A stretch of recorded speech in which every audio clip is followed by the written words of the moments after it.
Bueno, amados, vamos a la palabra de Dios. Estamos enfrascados en... Yo me metí en camisa de 11 varas con esto, porque, y me es necesario aclarar esto con ustedes. No me preocupe, está bien. Hermanos, yo sé que lo que me propuse compartir con ustedes es necesario. Es necesario porque es importante que usted conozca estas cosas.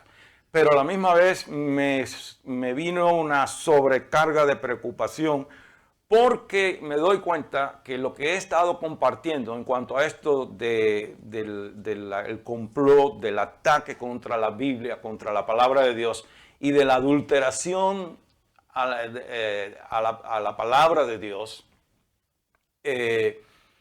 y toda la información que he estado trayendo es más bien como, diríamos, una información histórica, de mucha historia. Y cuando se trata de mucha información de esta manera, es algo que afecta solamente la mente, va a la mente del individuo. Lo que verdaderamente ministra al corazón suyo y mío es el texto bíblico o la aplicación espiritual del texto bíblico en el mensaje bíblico. Y es de suma importancia que yo comparta con ustedes la palabra de Dios, la aplicación espiritual del mensaje bíblico de la palabra. No tanta información histórica, pero por la característica o esa peculiaridad que tenemos como iglesia, que trabajamos todos, incluyéndome yo, que trabajo también. Y encima de eso, muchos de ustedes trabajan inclusive hasta los sábados.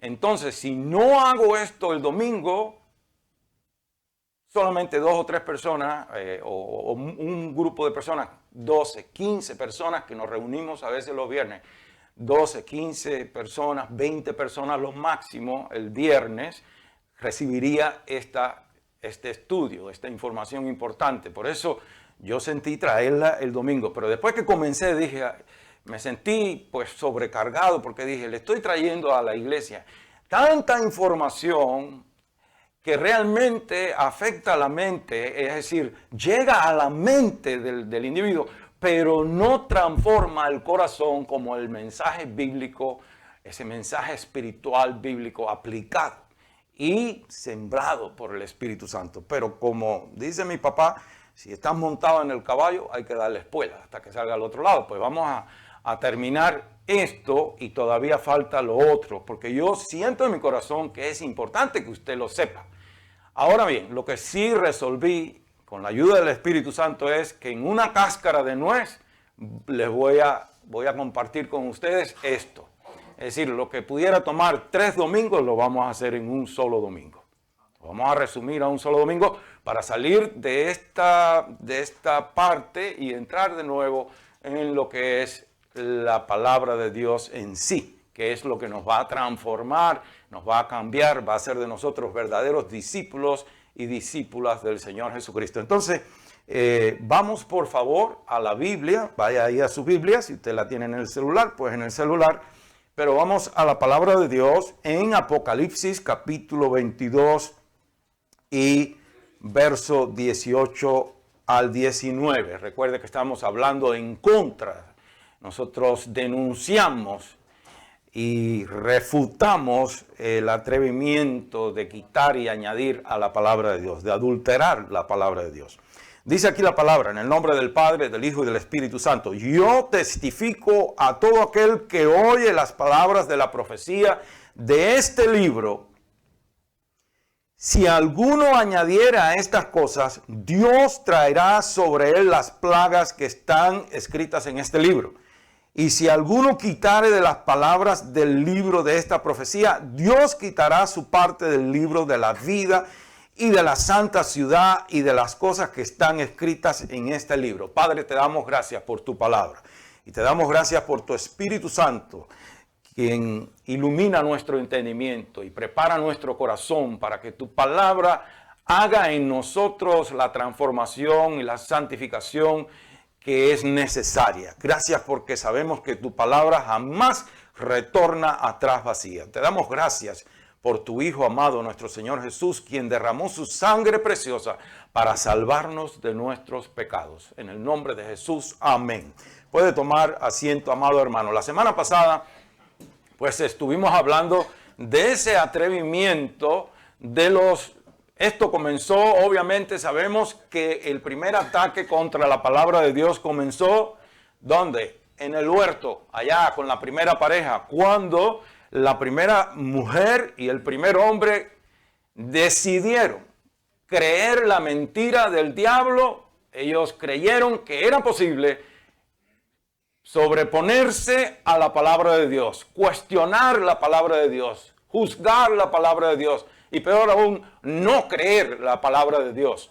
Y creyeron la mentira del diablo. Y desde entonces el diablo sembró en el corazón del hombre esa equivocada idea de que el hombre puede emitir juicio y atreverse a ir a la palabra de Dios, no en un estudio espiritual de la palabra de Dios, sino haciendo un estudio crítico, quitando, poniendo, alterando, según le convenga al hombre. Entonces vimos cómo hay una aberrada, diría yo, una aberrada actitud contra los evangelios, porque estuvimos comparando otros documentos antiguos en los que individuos desconocidos escribieron esas historias. Por ejemplo, lo que dijo Aristóteles, que lo mencionamos la semana pasada, y Platón, que eran dos filósofos griegos muy famosos, pero todo lo que se conoce de estos hombres fueron escritos 1200 años después de la muerte de este individuo, uno de ellos, y 1400 años después de la muerte del otro, y hay un reducido número, no más de 7 manuscritos que no están completos. Pero la alta inteligencia de este mundo y la alta crítica teológica, que se llama la alta crítica, que viene de los teólogos liberales del siglo XIX, por nada del mundo dudan o ponen en duda de que lo que dijo Aristóteles, que no se sabe, pues cómo vamos a saber si escribieron eso 1200 años después de su muerte, pero ellos dicen que eso es la mera verdad. Es decir, no dudan por nada del mundo que haya alguna alteración o que este hombre le haya añadido o quitado. Sin embargo, cuando se trata de los evangelios del Señor Jesucristo, los descartan completamente. Dicen que no nos sirven para nada en nuestra búsqueda de la verdad. ¿Se imagina usted qué clase de...? Porque estoy casi citando las palabras textualmente. Vimos además la semana pasada, y estoy tratando de hacer una recapitulación, de que, por ejemplo, el evangelio, hay una cosa muy importante, y es que la brecha de tiempo, es decir, la autenticidad o la veracidad, la credibilidad de un documento histórico estriba o tiene mucho peso en cuanto a la brecha de tiempo que hay de cuando sucedieron los hechos y el momento en que esos hechos son registrados o escritos en ese documento o en ese manuscrito antiguo. Y vimos que el evangelio, los evangelios, son por excelencia el documento histórico mejor documentado, más fiel y veraz que existe de todos los documentos antiguos. Y vimos que el evangelio de Marcos, por ejemplo, se calcula que fue escrito por el año 40, y eso nos pone una brecha de tiempo de solo 7 años de cuando el Señor Jesucristo da su vida por nosotros sobre la cruz.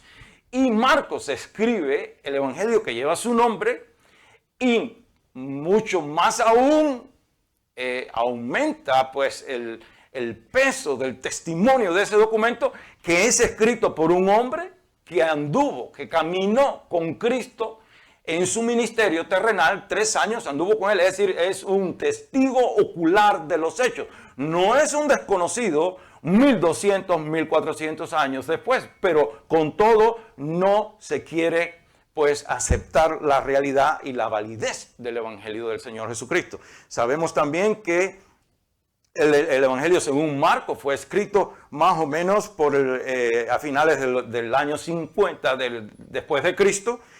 Lucas fue escrito entre el 55 y el 59 después de Cristo, y el libro de los Hechos, escrito también por Lucas, por el año 63 después del Señor Jesucristo. Hay algo muy interesante también en los evangelios, que ninguno de los evangelistas menciona la destrucción de Jerusalén por las tropas romanas en el año 70 después del Señor Jesucristo, lo que demuestra o lleva a los historiadores piadosos, pues temerosos de Dios, a pensar, y con mucha razón, que si ninguno de los evangelistas menciona la destrucción de Jerusalén en el año 70 por las tropas romanas, quiere decir que todos los evangelios fueron escritos antes del año 70. Antes del año 70, no después del año 70, más los críticos, los teólogos liberales dicen que inclusive el Evangelio de Juan fue escrito allá por el 100 y pico, el 200, es decir, muchísimos años después de la muerte de Juan. Sabemos que están poseídos por demonios, no hay otra cosa. Entonces, tanto los historiadores evangélicos como los seculares están de acuerdo que Pablo fue decapitado en Roma por el año 67 después del Señor Jesucristo. Y eso ha sido comprobado por historiadores antiguos. No voy a decir los nombres de ellos para no estar con nombres, pero yo los tengo clarito. Si alguno de ustedes quiere estas notas, yo con mucho gusto la comparto con usted. Pero dije que en una cáscara de nuez vamos a traer este asunto, a vuelo de pájaro, a grandes zancadas. De manera que las cartas de Pablo, quien vio al Señor Jesucristo, pues resucitado. Jesús se le aparece a Pablo en el camino a Damasco y después se le apareció 2 o 3 veces más porque está en el libro de los Hechos. Entonces, Pablo mismo escribe todas las epístolas que escribió Pablo en 34 años, no más de 34 años después de la crucifixión del Señor Jesucristo. Recuerden, estamos comparando Aristóteles y Platón 1200, 1400 años después que ellos proclamaron su filosofía, su lógica y su cosa. Alguien por allá por el año 900 después de Cristo escribió eso y dijo, esto lo dijo Aristóteles. Y todo el mundo dice, amén que sí lo dijo. Pero cuando se trata de los evangelios, dice, no podemos confiar en esos documentos. Claro que no. Al diablo odia la verdad y todos sus siervos también. Entonces, debo y siento la inmensa necesidad de compartir con ustedes un detalle histórico y, ¿por qué no?, espiritual, tanto del Evangelio de Lucas como del Evangelio de Juan. Porque los críticos del 19 acusaban al Evangelio de Lucas y obviamente a Lucas diciendo que no podíamos confiar en el Evangelio de Lucas porque los funcionarios romanos que Lucas menciona, tanto en Lucas como en el libro de los Hechos, no coincidían con los funcionarios romanos mencionados por historiadores antiguos de la época. Y no fue hasta finales del siglo XIX que un arqueólogo inglés e historiador llamado William Ramsay, que por medio de los descubrimientos de Ramsay, arqueológicos, Ramsay demostró que era Lucas quien mencionaba a los funcionarios romanos correctamente y no los historiadores antiguos. De manera que Dios hizo justicia no solamente a Lucas, sino a su palabra. Y es muy importante esto porque, Lucas, como todos los demás hombres inspirados, no solamente era muy cuidadoso de cómo registrar y comunicar la historia sagrada, sino que estos hombres estaban bajo inspiración divina. El error humano no cabía por ninguna parte porque están bajo la inspiración del Espíritu Santo. Sabemos pues que eso es importante porque Dios nunca pretendió presentar los evangelios como leyendas dramáticas y fantasiosas y románticas acerca del Señor Jesucristo. Sabemos que el Espíritu Santo presenta los evangelios como testimonios reales, sólidos y valibles, veraces, documentados por hombres que caminaron con el Señor Jesús, con la excepción de Lucas. Lucas no anduvo con el Señor en su ministerio, pero Lucas vivió por años con todos los discípulos y él investigó estas cosas a fondo, tan a fondo que por su misma profesión como médico era muy minucioso y el Espíritu Santo usó eso para traer un evangelio tan minucioso como el de Lucas. Si usted estudia un día, pues a lo mejor los viernes hacemos unos estudios de los 4 evangelios para que veamos la maravilla de ese evangelio de Lucas. En cuanto a Juan, sucedió algo muy parecido. La teología liberal dice que no podemos confiar en el evangelio de Juan para nada. Recuerden cuando compartimos hace no sé cuántos domingos atrás que los teólogos del seminario Jesús, por los años 80, de Jesus Seminar, que fue muy popular y surgió ahí en California. Allá en California eso tiene un fenómeno, hay hombres de Dios tremendo ahí, pero mira que hay gente rara en ese California. El seminario de Jesús se reunió, ¿se acuerdan de eso? Reunió en una gran conferencia para decidir qué palabras eran auténticas del Señor Jesucristo y cuáles no eran auténticas según ellos. Y para hacer su votación se dieron unas bolitas. Bola roja, Jesús lo dijo. Bola rosada, puede ser que lo haya dicho, puede ser que no. Bola gris, eso lo añadieron los discípulos después. Y bola negra, Jesús no dijo nada de esto. Cuando le fueron, para hacer la historia larga corta, cuando le fueron arriba al Evangelio de Juan, solo ese verso que dice que el Señor Jesucristo dijo, no hay profeta famoso excepto en su casa. Eso es lo único que dejaron de Jesús en el Evangelio de Juan. Le dieron machete a todo. Entonces, eso fue en los años 80. En los años 80. Pues, y eso viene, estos son hijos espirituales, si se puede aplicar. Esos sí son hijos espirituales. Yo no aplico ese cuento de padre espiritual, ni madre espiritual, ni nada de eso. Hay un solo padre espiritual y es Dios y está en el cielo. Nosotros todos somos hermanos y hermanas. El caso es que los teólogos liberales dicen que el Evangelio según Juan fue escrito por cristianos del segundo siglo, muchos años después de Juan. Pero los historiadores y arqueólogos han encontrado detalles históricos importantísimos en excavaciones en Jerusalén, en nuestros tiempos, en el siglo pasado y en este. Gracias a la descripción minuciosa que hace Juan de la ciudad de Jerusalén antes de ser tomada por los romanos. Lo que quiere decir que Juan escribió también su evangelio antes del año 70, no como tradicionalmente la iglesia evangélica cree que fue entre el 80 y el 90. Sabemos que Juan escribió el libro de Apocalipsis por el año 95-96, pero estamos hablando de los evangelios. El libro de Apocalipsis es el último libro del Nuevo Testamento que él escribe, sí, por el año 95 o 96. Pero es tremendo cómo Dios hace justicia a la palabra, a su palabra, y vemos cómo Juan hizo eso. En resumidas cuentas, jamás existió una brecha de tiempo mayor de 35 años entre los hechos del ministerio terrenal del Señor Jesucristo y el último epístola del Nuevo Testamento. Y tampoco existe una brecha de tiempo de mayor de 35 años entre cuando los manuscritos originales escritos por los apóstoles fueron copiados por cristianos piadosos, específicamente los de Antioquía, como hablamos brevemente hace 1 o 2 domingos, y copiaron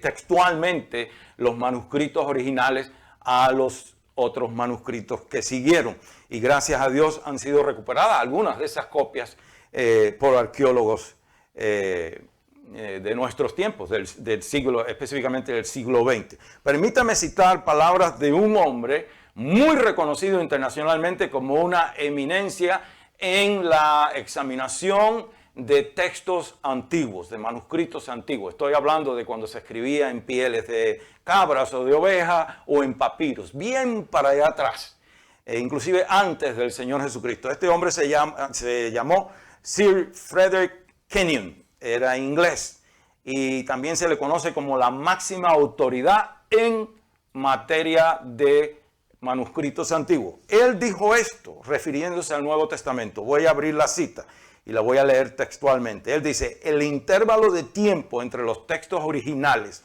y las copias más antiguas de los mismos es tan corto que no puede servir de fundamento para duda alguna de que la Escritura no nos haya llegado tal como fue originalmente escrita. Él continúa diciendo, ambas cosas, la autenticidad y la integridad general de los libros del Nuevo Testamento pueden y deben ser finalmente establecidas. Claro que no le hacen caso, para nada. He ahí, hermanos, una maravilla, una riqueza maravillosa que tenemos nosotros los evangélicos, 24,000 manuscritos del Nuevo Testamento. ¿Sabe lo que son 24,000 manuscritos? De los cuales 5,000, aproximadamente 5,300, más o menos, 5,300 manuscritos en la lengua original griega. Unos completos y otros parcialmente, pero del Nuevo Testamento no es comparable a 7 manuscritos, por ejemplo, de los filósofos griegos. El Nuevo Testamento es el documento histórico mejor documentado y preservado hasta el día de hoy. No hay como esto.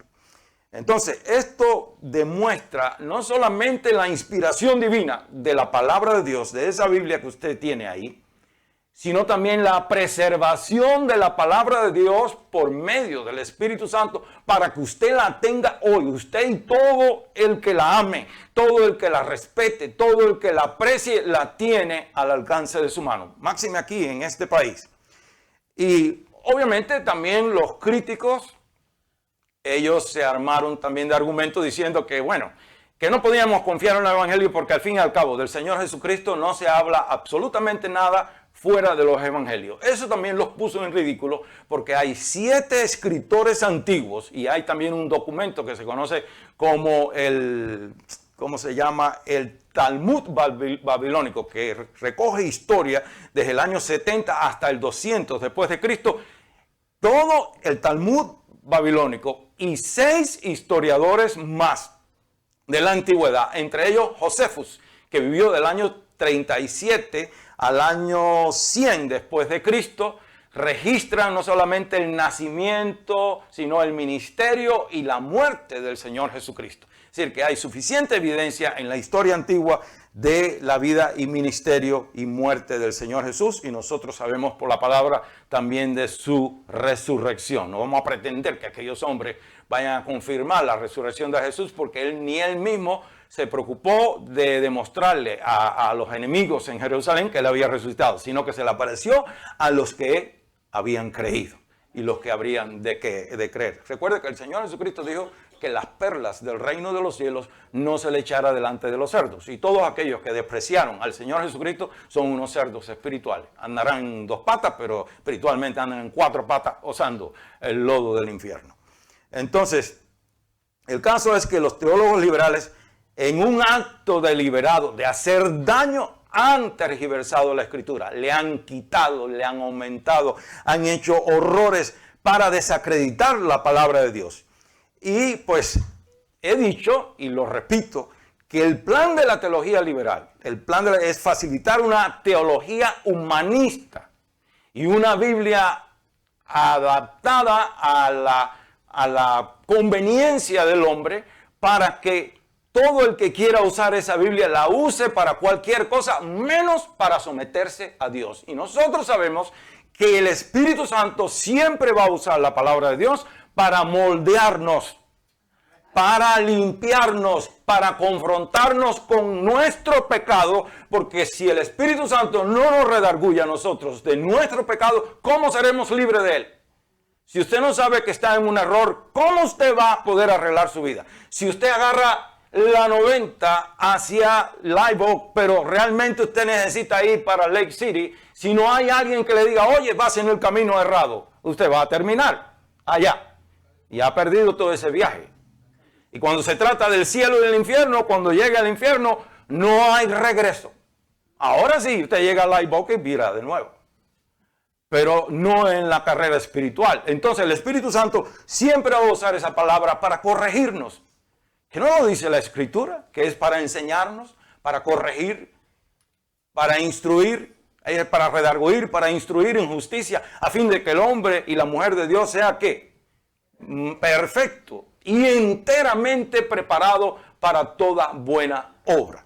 Entonces, Por eso, esa teología liberal es el fundamento teológico de cualquier tipo de aberración humana. Y hoy día la teología liberal pues le viene muy bien, como anillo al dedo, a la agenda o el movimiento LGTB. Por ejemplo, la editorial CLIE, yo quiero que usted vea porque yo he querido compartir eso con usted. Importante que usted conozca esto. No sé cuántos de ustedes tienen noción de lo que es la editorial CLIE o la publicadora del Biblios CLIE, que en otros tiempos era muy conservadora, era evangélica, pero hoy está al servicio de los teólogos liberales. Nosotros tenemos muchos libros, diríamos, teológicos que fueron publicados por la editorial CLIE y la editorial Vida. Ya no se puede comprar nada de la editorial Vida. Yo no compro nada de la editorial Vida porque ya está contaminada con la teología liberal. Pero la editorial CLIE publicó un diccionario que no merece ser presentado como diccionario bíblico. Más bien debía llamarse un diccionario hereje blasfemo. Porque en la primera edición de ese diccionario usted descubrirá que el siervo del centurión a quien el Señor Jesucristo sanó en Lucas capítulo 7 del verso 1 al 10. ¿Recuerdan ustedes? Ese centurión que le pidió al Señor Jesús que le salvara y le dijo, no soy digno de que entres en mi casa. Es el editorial CLIE enseña que ese siervo del centurión a quien Jesús sanó era la pareja homosexual del centurión. Él era la pareja gay del centurión. Es una herejía muy astuta porque procura enseñar, escuche bien la astucia. Si el Señor Jesucristo sanó a la pareja gay del centurión, quiere decir que no solamente aprueba ese estilo de vida, sino que también lo bendice. Y ahí vemos cuán peligrosa es la teología liberal. Pero hay un refrán que dice que por algún lado le entra el agua al coco. Y el autor de ese comentario bíblico teológico es un doctor en teología, quiero que sepan, no es un pelele, es un doctor en teología, pero al servicio del diablo. Es un hombre llamado Javier Picasa, católico, quien ha sido premiado por varias organizaciones homosexuales en España. Ahí tiene la razón. Note con cuánta facilidad la teología liberal prostituye el texto bíblico y lo cambia y lo acomoda a lo que le parezca. Por eso usted y yo tenemos que estar armados de este conocimiento. A mí me cayó una desesperación porque dije, yo estoy trayendo a la iglesia una información histórica y necesitan oír palabra de Dios. Pero yo creo que usted necesita oír esto. ¿Sabía usted de ese diccionario? ¿Lo sabía? Y si luego usted lo agarra en la mano y usted dice, un diccionario bíblico. Ay, pero mira lo que dice aquí, pero es bíblico. Es que no todo lo que brilla es oro y no todo lo que dice ser bíblico es bíblico. La doctrina de la prosperidad no es bíblica y la tratan de respaldar con la Biblia. La superfe y la confesión positiva no es bíblica y la tratan de respaldar con la Biblia, sacando textos bíblicos fuera de contexto, es decir, sacándolos ahí por los moños y usándolos mejor como mejor le parece. La editorial CLIE también publicó el libro titulado Redescubriendo la Palabra, es decir, Redescubriendo la Palabra de Dios, cuyo autor es Máximo García Ruiz, teólogo español y por cierto se presenta como afiliado a la Asociación Bautista de España, lo cual me extraña mucho porque los bautistas son sumamente celosos de la palabra de Dios. Pero el problema es que la teología liberal ha venido contaminando los manantiales de todas las denominaciones evangélicas en Europa y lo está haciendo en Estados Unidos. Está penetrando seminarios, está penetrando la asociación bíblica, publicadora de Biblias, las casas publicadoras de libros cristianos como CLIE y Vida, ya están en manos de la teología liberal. Entonces, el propósito de este libro es demostrar que la Biblia está llena de mitos que no son apropiados para la gente culta del siglo XXI, para la gente inteligente de ahora. Es decir, tenemos que salvar a la gente de los mitos de la Biblia. Ese es el propósito de ese libro. ¿Se da cuenta usted? Entonces, igualmente, nos encontramos con el libro del doctor Pagan, director del Comité de la Traducción de la Nueva Versión Internacional, la cual estaremos viendo si Cristo no viene antes, el próximo domingo. Él también escribió un libro editado por la editorial CLIE. En ese libro usted descubrirá que Moisés no escribió los primeros 5 libros de la Biblia. Ahora usted agarra el libro escrito por un doctor en teología, que es miembro o director del comité de la, ¿cómo se llama?, de traducción de la Nueva Versión Internacional, y dice, no, pues este es un hombre de Dios. Pero en el libro, Moisés no escribió los primeros 5 libros de la Biblia. El libro se llama Pentateuco, Interpretación Eficaz Hoy. Si usted me tiene un poquito de paciencia, voy a pasar por esto y terminamos en unos minutos, ¿sí? Está bien, amados. Hago un sacrificio hoy por las cosas que valen la pena. Voy a leerle textualmente la introducción al libro. La introducción al libro, voy a leer palabras textuales del autor. Dice así: la Biblia en general y el Pentateuco en particular contienen la palabra divina. ¿Qué les parece eso? ¿Cómo que contiene? Es que no se trata que la Biblia contiene la palabra de Dios. Es que la Biblia es la palabra divinamente inspirada por Dios. En el momento que un individuo dice que la Biblia contiene, él también tiene supuesta autoridad de decir qué libro es inspirado y qué libro no es inspirado. Hermanos, la Biblia no contiene la palabra de Dios, la Biblia es la palabra de Dios. Entonces, él comienza diciendo eso, pues. La próxima cita, refiriéndose a los primeros 5 libros de la Biblia, dice: el recuerdo de un acto significativo y redentor de liberación se convirtió en el fundamento de una extraordinaria obra literaria. Cuando se dice, ese es un eufemismo, el eufemismo es una palabra que como diríamos, ay Dios mío, es como hace menos fuerte, menos ofensiva. En lugar de nosotros decir fulano se murió, decimos fulano partió con el Señor. Eso es un eufemismo. Entonces, obra literaria es casi decir una leyenda, pero lo pone más bonito, obra literaria. Sabemos que la Biblia no es una leyenda, es la historia divinamente inspirada del trato de Dios con el hombre a través de los siglos. Entonces, él dice pues que esto es una historia transmitida oralmente, es decir, por siglos. El abuelo se lo dijo al hijo y el hijo a los nietos y los nietos al otro, y de generación en generación iban transmitiendo esta historia. Voy a apurarme un poco a ver si podemos terminar. Pero que no, obviamente no fue divinamente inspirada por Dios a Moisés, sino a otras personas. Continúa la cita diciendo: estas narraciones provienen, escuche bien, de la memoria colectiva de la nación o de algún grupo étnico. ¿Qué tal? Que a lo mejor ahora no se fueron ni siquiera los judíos. Ahí, pues, la frase dice, la memoria colectiva. Esa frase pretende reducir los primeros 5 libros de la Biblia, que es el Pentateuco. Penta quiere decir 5 y teuco, rollo o libro, pero más bien rollo. Penta, los primeros 5 libros. Pretende reducir esos primeros 5 libros de la Biblia a una recopilación, es decir, a una agrupación de memorias colectivas que las familias se iban diciendo unos a otras, no como resultado de la inspiración divina.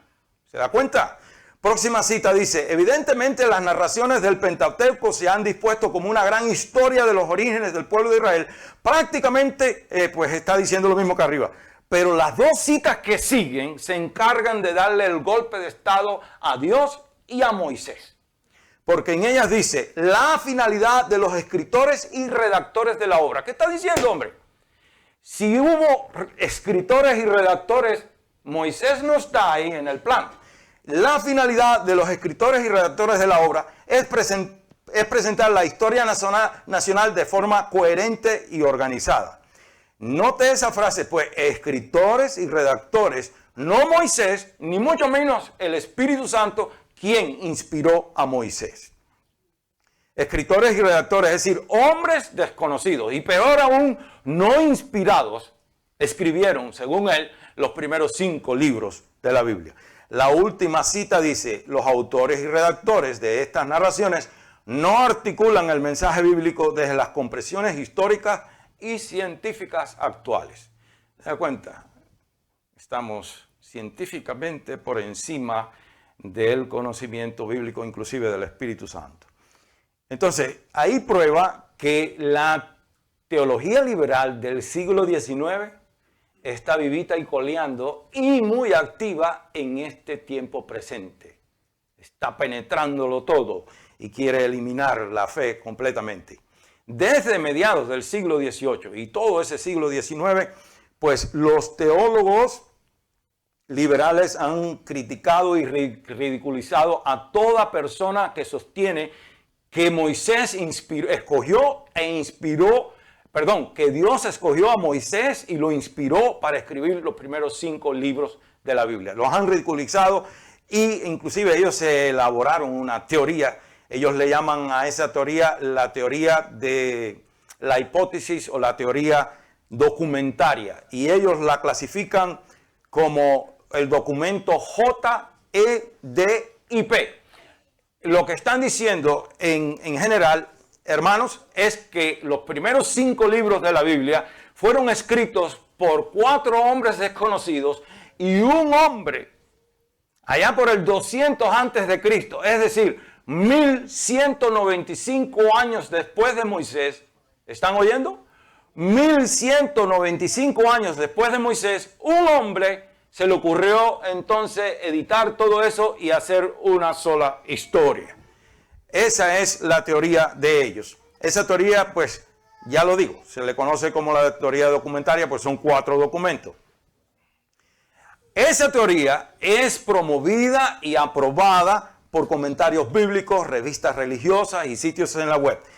El profesorado culto que pretende un mayor conocimiento de la palabra de Dios, que el propio Espíritu Santo la promueve, la enseña y esa teoría figura entre los temas más premiados en todo tipo de ensayo, de libro o lo que usted escriba en cuanto a crítica bíblica. Si usted quiere un buen premio, critique la Biblia y promueva la teoría de que Moisés no escribió los primeros 5 libros de la Biblia y usted va a recibir un premio por eso.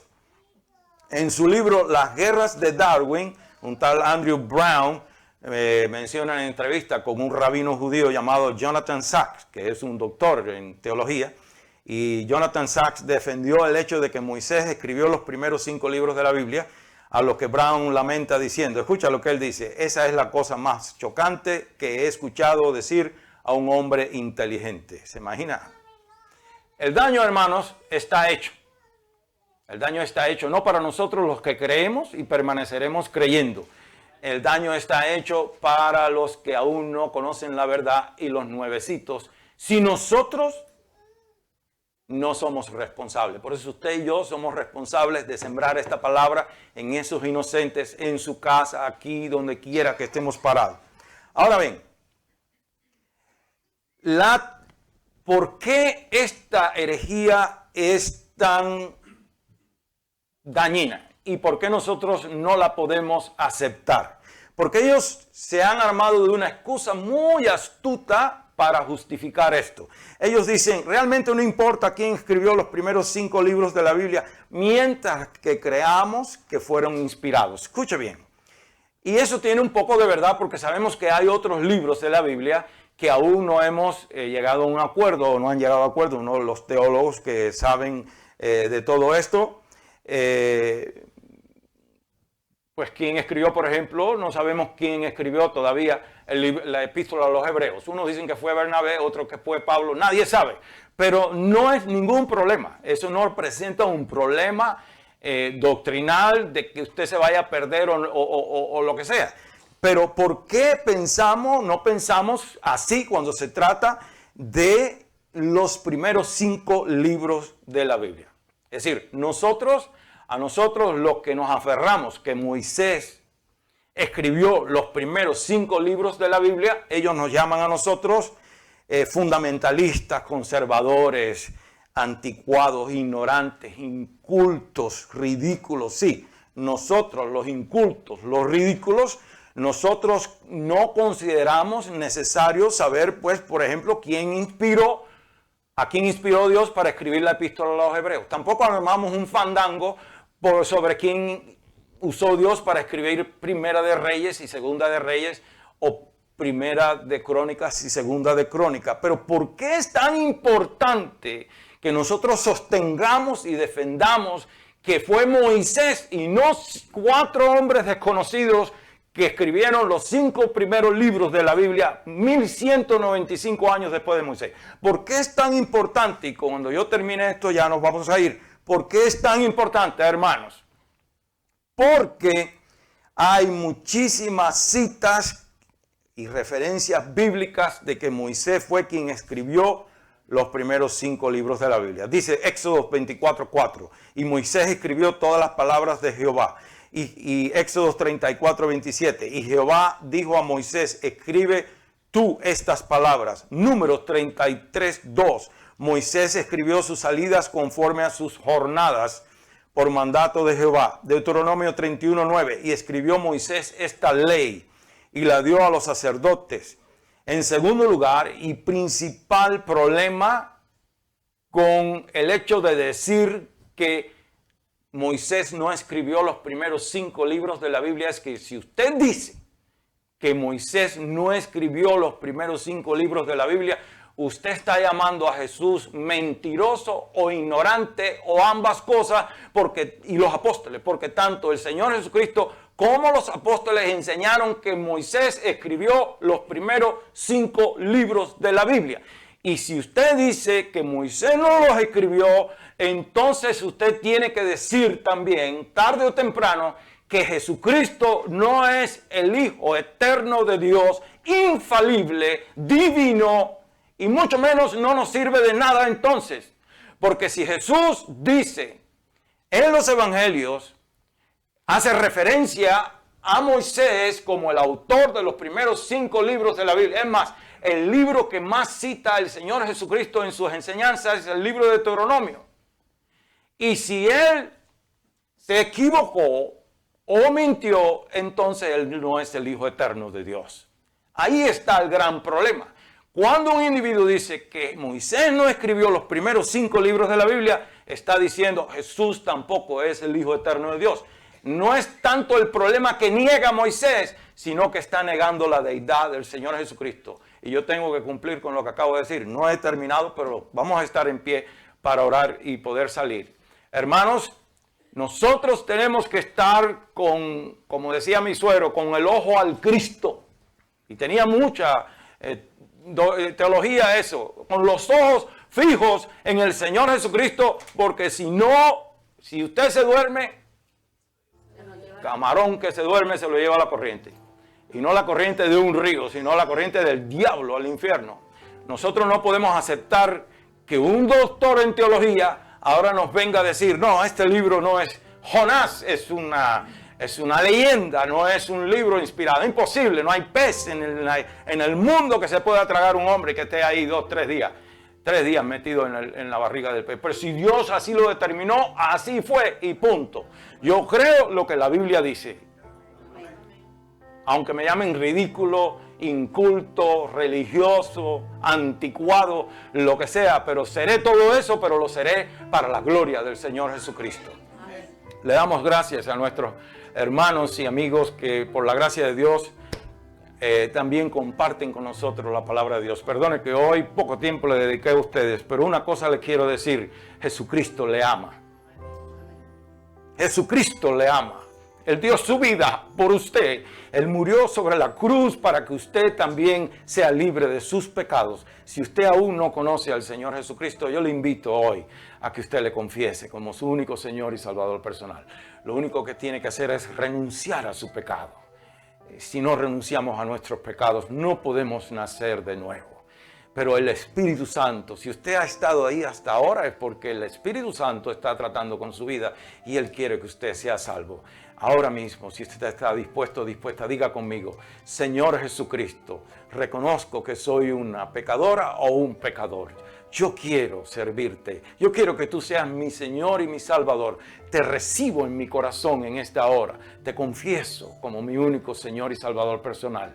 Sé mi Señor, sé mi Salvador. Inscribe mi nombre en el libro de la vida. Gracias, Señor Jesús, por salvarme. Y a todos nosotros que estamos aquí, amados hermanos y hermanas, Dios les bendiga. Yo le animo, hermanos, a que usted...